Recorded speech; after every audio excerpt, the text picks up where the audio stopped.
Federation statement. I give the floor now to the representative of Indonesia. Thank you very much, Mr. President.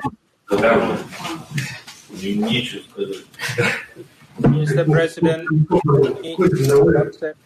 Пусть не всегда доволен, особенно мной. Vasily, your mic. Your mic. Thank you, Mr. President. Let me at the outset thank USG Mark Lowcock for his briefing and updates on humanitarian condition in Syria. I would also like to echo others in conveying our condolences to victims of yesterday's Afrin attack. Mr. President, the pandemic has certainly added another layer of complexity in our common goal to alleviating the suffering of the Syrian people. My delegation believes that the focus of today's VTC should be on how to enhance efforts in ensuring that humanitarian responses are well distributed to people in need, including on efforts to suppress the spread of COVID-19. Therefore, Mr. President, Indonesia wishes to highlight 3 pertinent points that are crucial in making sure that those humanitarian operations be implemented effectively. First, all parties, without exception, must implement and respect an immediate nationwide ceasefire throughout Syria. We are delighted that the Russia-Turkey ceasefire agreement in the northwest is holding, and we appreciate the commitment from all key parties in this regard. However, the period of calm is not only needed in the northwest. A complete and immediate nationwide, I repeat, a nationwide ceasefire is crucial, and it is indeed needed more than ever, as called by Special Envoy Pedersen, to enable all-out effort to halt COVID-19 in Syria.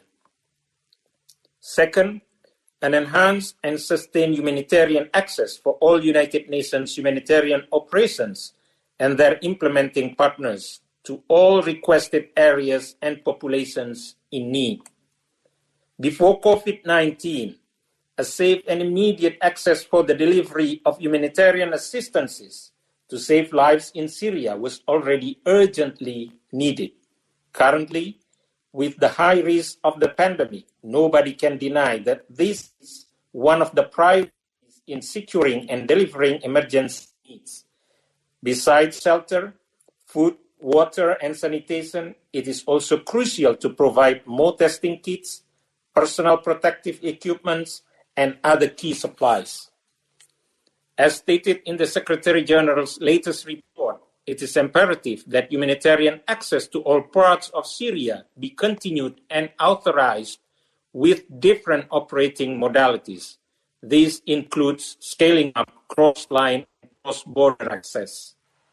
We call on enhanced cooperation and effective coordination between the United Nations and the government of Syria, including other key parties, in order to better facilitate access for humanitarian responses in the country.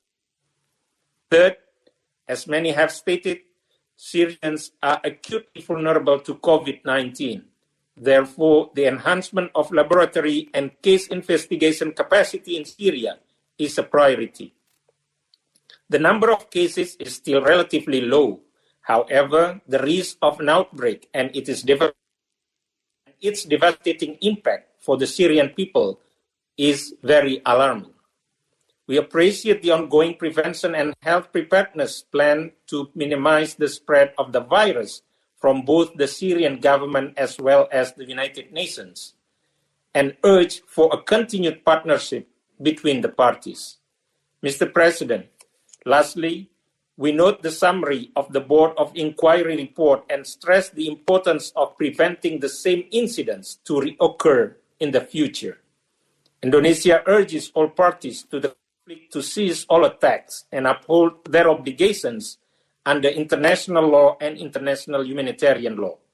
Indonesia appeals to all parties to the conflict with the support of the international community to assist the Syrian people in experiencing mercy and compassion during this holy month of Ramadan. I thank you very much, Mr. President. I thank the representative of Indonesia for his statement. I now give